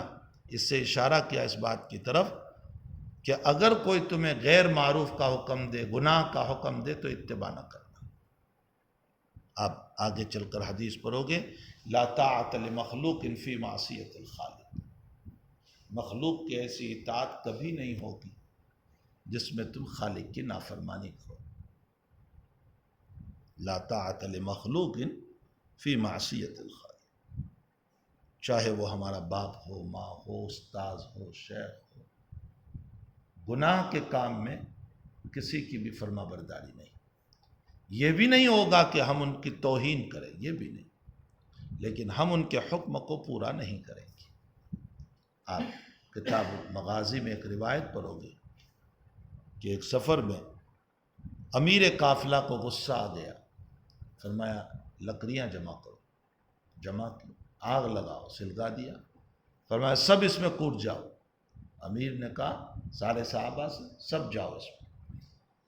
کچھ لوگوں نے اطاعت امیر کی بنیاد پر ارادہ کیا، عبداللہ ابن عمر کہتے ہیں ہم نے روک دیا، نہیں، ہم آگ سے بچنے کے لیے تو ایمان لائے، پھر اس میں جائیں گے۔ بس اسی طرح بحث چلتی رہی یہاں تک کہ آگ بجھ گئی، اور امیر صاحب کے غصے کی آگ بھی بجھ گئی، مسئلہ ختم۔ حضرت کے پاس ساری بات پہنچی، حضرت نے فرمایا اگر تم اس آگ میں جاتے تو قیامت تک نہ نکلتے۔ ایک اشارہ تھا مر جاتے، ایک اشارہ تھا تمہیں آگ سے سزا دی جاتی، خودکشی کے مرادف۔ پھر آپ نے فرمایا لا طاعت لمخلوق فی معصیت الخالق، معصیت میں، گناہ میں امیر کی اطاعت نہیں ہوگی، چاہے وہ شوہر ہی کیوں نہ ہو، بیوی اس کی اتباع نہ کرے، وہ اولاد کیوں نہ ہو، ماں باپ کی اتباع نہ کرے، وہ شاگرد کیوں نہ ہو، استاذ کی اتباع نہ کرے، وہ مرید کیوں نہ ہو، شیخ کی اتباع نہ کرے، وہ رعایا کیوں نہ ہو، بادشاہ کی اتباع نہ کرے۔ سمجھ میں بھی آیا؟ معروف میں اتباع ہوگی، معصیت میں اتباع نہیں ہوگی۔ مدرسوں میں بہت سی مرتبہ اس طرح کی بات پیش آتی ہے کہ بعض طلباء کو جاسوس بنا دیتے ہیں استاذ، اب وہ طالب علم صرف اس بنیاد پر کہ مجھے تقرب رہے گا اس استاذ کا، قربت رہے گی، اس بنیاد پر وہ جاسوسی کر کے غلط سلط باتیں پہنچاتا ہے، جس میں الزام بھی ہو جاتا ہے، جس میں تہمت بھی ہو جاتی ہے، جس میں نمامیت اور چغل خوری بھی ہو جاتی ہے، اور یہ تمام معاصی کے کام سے اپنے آپ کو بچانا چاہیے۔ وَلَا تَعْصَوْا فِي مَعْرُوفٍ، بعض روایتوں میں ہے وَلَا تَعْصَوْنِي فِي مَعْرُوفٍ، تم میری نافرمانی نہیں کرو گے معروف کام میں۔ اگر نی ہو تو ایک اشکال ہوگا، نبی علیہ السلام فرماتے تم میری نافرمانی نہیں کرو گے معروف کام میں، تو حضرت تو کبھی معصیت کا حکم دیتے ہی نہیں، پھر آپ نے کیوں ارشاد فرمایا وَلَا تَعْصَوْنِي فِي مَعْرُوفٍ؟ فرمایا اپنی امت کے دل کو خوش کرنے کے لیے۔ کیا دل خوش کرنا تھا؟ ارے بھائی نبی بھی تم کو برائی کا حکم دے تو اتباع نہیں کرنا ہے، تو امت کا کوئی فرد حکم دے تو اتباع کیسے کرو گے؟ سمجھ میں آیا؟ یہ بتلانے کے لیے۔ لیکن حقیقت یہ ہے کہ یہ تحریف ہے۔ ولا تعصونی میں نی جو ہے نا وہ تحریف ہے۔ اکثر روایتوں میں نی کا لفظ ہے ہی نہیں، اس لیے لگتا یہ ہے کہ وہ فی جو ہے نا اس کو کسی نے نی سمجھ لیا۔ ولا تعصوا فی معروف، وہ فی کو کسی نے نی سمجھ لیا اور نقل کر دیا ولا تعصونی فی معروف۔ فمن وفا منکم فاجرہ علی اللہ، تم میں سے جو ان باتوں کو پورا کرے گا اس کا اجر اللہ پر ہوگا، یعنی جو وفاداری کرے گا، ان معاصی کو نہیں کرے گا، اللہ تعالیٰ اس کا ثواب دے گا۔ ومن اصاب من ذلک شیئا، اور جو اس میں سے کوئی گناہ کرے گا فعوقب فی الدنیا، اور دنیا میں اس کو سزا دے دی گئی، فهو کفارۃ لہ، وہ اس کے لیے کفارہ بن جائے گا۔ یہاں وہ اشکال آیا جو میں اوپر آپ کو بتا چکا کہ شرک پر قتل کا سزا ہو گئی تو کیا شرک معاف ہو گیا؟ اس کا جواب ان اللہ لا یغفر کے ذریعے سے اس کا استثناء ہے، اور باقی علامہ طیبی نے اسی اشکال سے بچنے کے لیے جو شرک اصغر مراد لیا وہ صحیح نہیں ہے۔ واللہ سبحانہ وتعالی فهو کفارۃ لہ، وہ اس کے لیے کفارہ بن گیا۔ تو کیا انسان پر ارتکاب معاصی کے بعد اگر سزا جاری ہو جائے تو اس کا گناہ معاف ہو جائے گا یا اس کو استغفار کرنا پڑے گا؟ بہت سارے اکابر، امام احمد بن حنبل، امام شافعی رحمۃ اللہ علیہ، حضرت الامام مالک رحمۃ اللہ علیہ، امام بخاری رضی اللہ تعالیٰ عنہ وغیرہ، بہت سارے اکابر فرماتے فهو کفارۃ اللہ، معافی ہو گئی اس کے لیے۔ مثلا چوری کی، ہاتھ کاٹ دیا، کفارۃ اللہ۔ زنا کیا، 100 کوڑے مار دیے، کفارۃ اللہ، مسئلہ ختم۔ لیکن اچھا ان کا مستدل حدیث ما فی الباب ہے، فهو کفارۃ اللہ۔ لیکن علامہ محمد ابن حزم ظاہری رحمۃ اللہ علیہ، شیخ الاسلام ابن تیمیہ رحمۃ اللہ علیہ فرماتے ہیں کفارہ نہیں ہوگا، بلکہ اس کو مستقل توبہ کرنا پڑے گا۔ اجراء حد سے کفارہ نہیں ہوگا بلکہ اس کو توبہ کرنا پڑے گا۔ یہی مسلک حنفیہ کا ہے جو علامہ ابن حمام رحمۃ اللہ علیہ نے بیان فرمایا۔ مستدلات کیا ہے؟ فرمایا وہ سارے آیات اور روایات دیکھ لو۔ مثلا کسی نے چوری کی، قرآن کہہ رہا ہے السارق والسارقۃ فاقطعوا ایدیہما جزاء بما کسبا نکالا من اللہ واللہ عزیز حکیم فمن تاب من بعد ذلک واصلح فمن تاب، قطعیت کے بعد بھی توبہ کو کہا جا رہا ہے۔ یہ دلیل ہے اس بات کی کہ اس کو قطعیت کے بعد توبہ کرنا پڑے گا۔ روایت میں ہے ایک عورت نے چوری کی اور چوری ثابت ہو گئی، اس کا ہاتھ کٹوا دیا۔ قطعیت کے بعد نبی علیہ السلام نے فرمایا استغفر اللہ وتوبی، استغفر اللہ وتوبی، استغفر اللہ وتوبی، اللہ سے استغفار کر اور توبہ کر۔ اگر کفارے کے ذریعے سے گناہ معاف ہو جاتا تو اس صورت میں نبی علیہ السلام اس کو استغفار کا کیوں فرماتے؟ اسی طرح کسی نے کسی پر الزام رکھا اور ثابت نہیں کر سکا 4 گواہوں کے ذریعے سے، تو قرآن کریم میں حق تعالیٰ جل شانہ فرماتے ہیں کیا آیت ہے وہ؟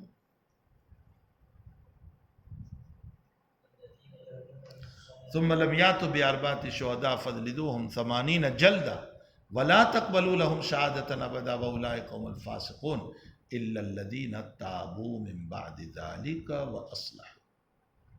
سزا جاری ہو گئی، اس کے بعد قرآن کہہ رہا ہے الا الذین تابوا، مگر وہ لوگ جنہوں نے توبہ کی۔ تو ان نصوص کو دیکھتے معلوم ہوتا ہے کہ اجرائے حد کے بعد بھی اس کو توبہ کرنا رہے گا۔ یہی مسلک ابن تیمیہ اور علماء احناف کا ہے۔ سمجھ میں آیا؟ اب اس پر مسئلہ یہ ہے کہ یہ روایت ما فی الباب تو بتا رہی ہے کہ فهو کفارۃ لہ۔ صاحب ہدایہ رحمۃ اللہ علیہ نے ایک بہت جامع بات فرمائی۔ صاحب ہدایہ فرماتے ہیں کہ حد میں 2 شان ہیں، جزر اور ستر۔ حد جب ہوتی ہے نا تو جزر ڈانٹنا، روکنا، اور ستر پردہ ڈالنا۔ فرمایا اصلاً جزر ہے، ضمناً ستر ہے۔ معلوم ہوتا ہے کہ اجرائے حد کے درمیان جب اس نے دل میں توبہ کر لی تو اس صورت میں یہ گناہ بھی معاف ہو گیا اس کفارے کے ذریعے سے، تو جزر بھی ہو گیا اور ستر بھی ہو گیا۔ سمجھ میں آیا؟ لیکن اس پر اشکال ہوگا کہ بات تو وہی آئی کہ اس نے دل میں توبہ کی۔ معلوم ہوتا ہے اگر وہ اجرائے حد کے موقع پر توبہ نہ کرتا اور مار کھاتا رہتا اور کہتا کہ آئندہ پھر میں کروں گا، تو ظاہر سی بات ہے کہ بلا توبہ کے اس کا مطلب یہ نکلا کہ معافی نہیں ہوئی۔ یہ جو معافی تم کہہ رہے ہو وہ تو ستر جو تم کہہ رہے ہو توبہ کی بنیاد، دل میں ندامت آئی اس لیے۔ حقیقی جواب یہ ہے کہ حقوق اللہ کے باب میں معافی ہو جائے گی، حقوق العباد کے باب میں حقوق العباد کے باب میں معافی ہو جائے گی اجرائے حق کے بعد، لیکن حقوق اللہ کے باب میں نہیں ہوگی۔ اس کو توبہ کرنا پڑے گا۔ جو کچھ حد جاری ہوئی وہ بندے کا حق ساقط ہو گیا اس کے اوپر، اللہ کا حق باقی ہے اور اللہ کا حق پورا کرنے کے لیے توبہ و استغفار کرنا ہوگا۔ واللہ سبحانہ وتعالی عالم۔ اب اس روایت میں تو ہے فَوَ کفارۃ لہ، لیکن حضرت ابو ہریرہ رضی اللہ تعالیٰ عنہ کی ایک روایت میں ہے کہ نبی علیہ السلام کو سوال ہوا الحدود کفارۃ ام لا، اللہ کے حبیب حدود کفارہ ہوگا یا نہیں؟ فرمایا لا، مجھے نہیں پتا، حدود کفارہ ہے یا نہیں مجھے نہیں پتا۔ اس روایت کو حاکم نے، اسی طرح بزار نے، امام بخاری نے اپنی کتاب الادب المفرد میں، اور بہت سارے لوگوں نے اس روایت کو نقل کیا ہے، ابو ہریرہ کی اس روایت۔ تو ابو ہریرہ کی یہ روایت یہ بتا رہی ہے کہ حدود کفارہ ہے یا نہیں، واللہ اعلم، اور یہ روایت صراحتاً دلالت کر رہی ہے کہ کفارہ ہوگا۔ تعارض سمجھ میں آیا؟ ایک جواب تو اس کا یہ دیا گیا کہ ابو ہریرہ رضی اللہ تعالیٰ عنہ کی روایت میں وصلاً و وقفاً اختلاف ہے۔ بعض لوگوں نے اس کو موقوف علی ابی ہریرہ نقل کیا اور بعض لوگوں نے الی رسول اللہ کو نقل کیا، اور یہ روایت بلا اختلاف کے ہیں، تو بلا اختلاف کی روایت کو ترجیح ہوگی اختلاف والی روایت۔ یہ تو ترجیح کا طریق ہو گیا۔ اور اگر تطبیق کی شکل اختیار کرے تو پھر اس صورت میں یوں کہا جائے گا کہ حضرت ابو ہریرہ رضی اللہ تعالیٰ عنہ کی روایت مقدم، الحدود کفارۃ ام لا، پہلے حضرت کو پتہ نہیں تھا اس لیے آپ نے منع فرمایا، بعد میں جب حضرت کو پتہ چل گیا تو یہ روایت ارشاد فرمائی فَهُوَ کفارۃ لہ۔ کچھ سمجھ میں بھی آیا، لیکن اس پر اشکال ہوگا، اور وہ اشکال یہ ہوگا کہ روایت ما فی الباب کو بہتیرے لوگوں نے بیان فرمایا ہے کہ اس کا تعلق بیعت عقبہ سے ہے، عبادہ ابن صامت کی روایت، اور ابو ہریرہ ایمان لائے سن 7 میں، تو سمجھ میں بھی آیا۔ تو پھر ابو ہریرہ کی روایت مقدم کیسے ہو سکتی ہے؟ وہ تو مکے میں تھے ہی نہیں، وہ تو سن 7 میں جا کر کے ایمان لائے، تو ان کی روایت مقدم کیسے ہو سکتی؟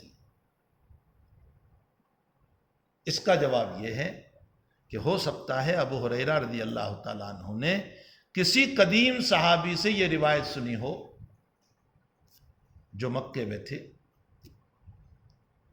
تو اس اعتبار سے یہ روایت مقدم ہو گئی اور یہ روایت مؤخر ہو گئی، فَهُوَ کفارۃ لہ کی، اور یہی جواب راجح ہے کہ حضرت ابو ہریرہ رضی اللہ تعالیٰ عنہ کی روایت مقدم ہے اور یہ روایت مؤخر ہے۔ اب سوال یہ ہوا کہ ابو ہریرہ تو اس وقت مسلمان تھے نہیں، سن 7 میں آئے، تو ان کی روایت مقدم کیسے؟ اس کا جواب یہ ہے کہ انہوں نے کسی صحابی سے سنی ہوگی اور نقل کی۔ چونکہ حافظ صاحب رحمۃ اللہ علیہ اس بات کے قائل ہے کہ یہ روایت جو ہے عبادہ ابن صامت کی وہ مدنی زندگی کی ہے، بہت بات کی ہے، اس لیے وہ یہ فرماتے ہیں کہ ہو سکتا ہے حضرت ابو ہریرہ رضی اللہ تعالیٰ عنہ جب ایمان لائے سن 7 میں، اس کے بعد براہ راست سنی ان رسول اللہ صلی اللہ علیہ وسلم الحدود کفارۃ ام لا، یہ سنی، اور اس کے بعد یہ روایت ہے عبادہ ابن صامت کی. سمجھ میں آیا؟ یہ آبی صاحب کی تقریر ہے. اور آبی صاحب کہتے ہیں کہ ابو ہریرہ کی روایت براہ راست سمع من رسول اللہ. ہمارے حضرت نے فرمایا حافظ صاحب کو وہم ہے. الادب المفرد اٹھا کر دیکھ لو، مسند بزار اٹھا کر دیکھ لو، مصنف عبد الرزاق اٹھا کر دیکھ لو، حاکم کی روایت کو دیکھ لو. جتنے لوگوں نے حضرت ابو ہریرہ کی روایت نقل کی ہے کہیں بھی ان رسول اللہ یا سمعت رسول اللہ نقل نہیں فرمایا. ابو ہریرہ نے سنی ہی نہیں ہے یہ روایت براہ راست رسول اللہ صلی اللہ علیہ وسلم سے. ابھی صاحب کو وہم ہے، ان کی تقریر غلط ہوئی. وہ جو یہ کہہ رہے ہیں کہ حضرت ابو ہریرہ ایمان لانے کے بعد سنی اور یہ روایت اس کے بھی بعد ہو گئی، فرمایا یہ نہیں ہو سکتا ہے اور کسی روایت میں سماع کی وضاحت نہیں ہے. اس لیے ہمارے حضرت فرماتے ہیں قدس سرہ کہ میرے نزدیک امام بخاری ہی کا مسئلہ صحیح ہے. امام بخاری رضی اللہ تعالیٰ عنہ نقاد محدثین میں سے ہیں اور آپ کا سیدھا سا فیصلہ یہ ہے کہ ابو ہریرہ کی روایت الحدود کفارۃ ام لا ثابت ہی نہیں ہے. وہ روایت ثابت، اصل یہی روایت ہے. اور اگر بالفرض اس روایت کو ثابت مان لو تو پھر وہ تقریر ہوگی کہ حضرت ابو ہریرہ رضی اللہ تعالیٰ عنہ کی روایت مکی زندگی کی ہے، یعنی مقدم ہے، اور پھر اس کے ساتھ ساتھ وہ کسی صحابی سے سن کر بیان کر رہے ہیں اور یہ روایت مؤخر ہے. لیکن ہمارے حضرت فرماتے ہیں کہ اس تطبیق پر ایک بہت بڑا اشکال ہوگا کہ مکی زندگی کی اگر تم اس روایت کو مانتے ہو، یعنی یہ کہتے ہو کہ حدود کفارہ ہے یا نہیں. اولاً تو مکی زندگی میں حدود کا مسئلہ ہی نہیں تھا، پھر وہاں سوال کرنے کا کیا سوال پیدا ہوا کہ حدود کفارہ ہے یا نہیں؟ سمجھ میں آیا؟ سوال تب ہوتا ہے جب کہ موجود بھی ہو. پوری مکی زندگی میں حدود کے مسئلے ہی نہیں آئے، اور جب حدود کے مسئلے نہیں آئے تو سائل کیسے سوال کرے گا کہ الحدود کفارۃ ام لا؟ حدود تو مدینے میں آنے کے بعد آئے ہیں. چوری پر یہ سزا، فلاں پر یہ سزا، فلاں پر یہ تو مدینے آنے کے بعد. تو جب مکے میں ہے ہی نہیں تو سائل سوال کیسے کرے گا؟ اس لیے یہ کہنا کہ چلو ابو ہریرہ نے کسی اور سے سنا ہوگا، تو وہ اور نے بھی کب سوال کیا جب ہے ہی نہیں تو. اس لیے ہمارے حضرت فرماتے راجح یہی ہے کہ ابو ہریرہ کی روایت ثابت نہیں ہے. صحیح روایت یہی ہے فَهُوَ کَفَّارَةٌ لَهُ. کو سمجھ میں بھی آ گیا. یہ وہ آپ کہتے ہیں کہ وہ مکی زندگی کی روایت یا مدنی زندگی کی روایت ہے، یہ اس بحث کی بنیاد پر شراح حدیث نے اس پر گفتگو فرمائی ہے. اس لیے کہ جو لوگ یہ کہہ رہے ہیں کہ یہ مکی زندگی کی روایت ہے تو اس پر بھی بہت بڑا اشکال ہو جائے گا. حافظ صاحب یہ کہہ رہے ہیں، کچھ سمجھ میں بھی آیا. وَمَنْ أَصَابَ مِنْ ذَلِكَ شَيْئًا، اور اس میں سے جس سے کچھ گناہ ہو گیا پھر اللہ تعالیٰ نے اس پر پردہ ڈال دیا، فَهُوَ إِلَى اللَّهِ، بس وہ اللہ تعالیٰ کے ذمے، چاہے تو اللہ معاف کرے اور چاہے تو اللہ تعالیٰ اس کو سزا دے. یعنی یہ قیامت کا مسئلہ ہے. مگر مثلا کسی نے چوری کی، زنا کیا، بہتان لگایا اور دنیا میں اجرائے حد نہیں ہوا اور توبہ بھی نہیں ہوئی، نہ اجرائے حد نہ توبہ. توبہ کر لیتا تو بھی اللہ معاف کرتا، لیکن نہ اجرائے حد ہے نہ توبہ ہے، تو اللہ نے پردہ ڈال دیا گویا کہ اس پر. اب قیامت کے دن مسئلہ ہوگا کہ اللہ چاہے تو معاف کرے اور اللہ چاہے تو اس پر سزا دے. فَبَايَعْنَاهُ عَلَى ذَلِكَ، ہم نے نبی اکرم صلی اللہ علیہ وسلم سے ان کلمات پر بیعت کر لی. واللہ سبحانہ وتعالی.